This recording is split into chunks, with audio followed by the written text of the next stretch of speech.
working your miracle. But how many know it's always best to wait on God?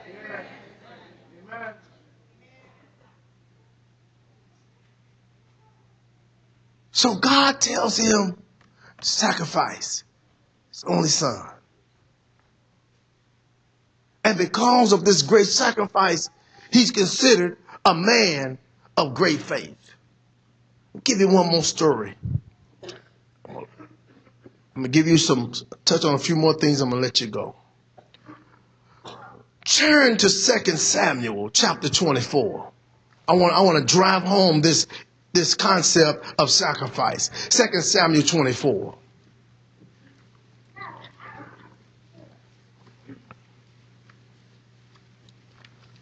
A very interesting story that really highlights again some concept that we need to consider when we deal with sacrifice. The reason I'm teaching y'all this today is because we're entering into the month of January, and there's going to be a lot of sacrificing going on.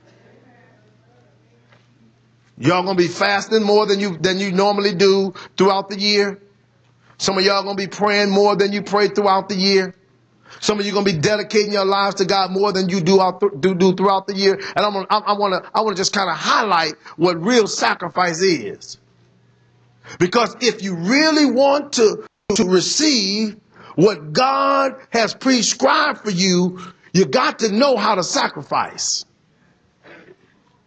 A lot of times people don't get out of sacrifice what they should because they really don't understand what sacrifice is. Because when God wants to move you to the next plane, he's always going to ask you for something you really want. Think about it. He asked Abraham for Isaac. That was about the best he could offer. Watch this. 2 Samuel chapter number 24, verse number 12. Watch this. Here's a story where David has numbered the people. David's the king of Israel. He's numbered the people. He's made God mad. God's angry. Watch this. And God sends the prophet to David. And he presents to David a scenario. And that's what we arrive at in verse 12. This is what God tells the prophet. He says, go and say unto David, thus saith the Lord. Watch. I offer thee three things. Choose thee one of them that I may do it unto thee.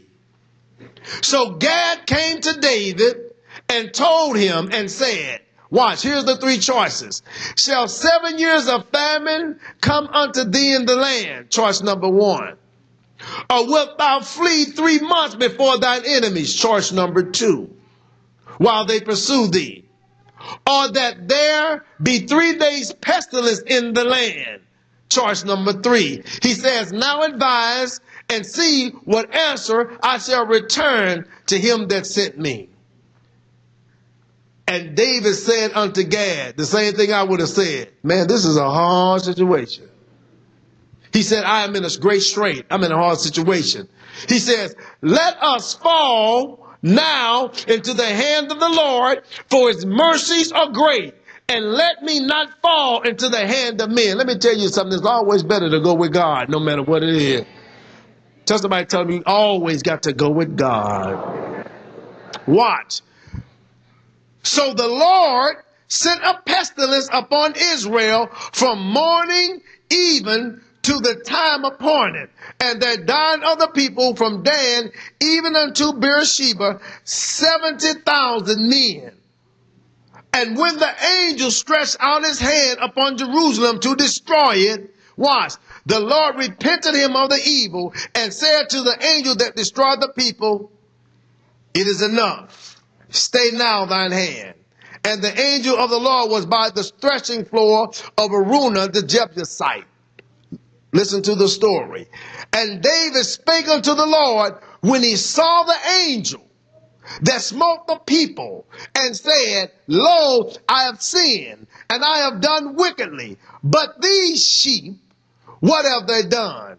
Let thine hand, I pray thee, be against me and against my father's house. Watch this, verse 18. And Gad came that day to David and said unto him, here's the solution to the problem. Go up, rear an altar unto the Lord.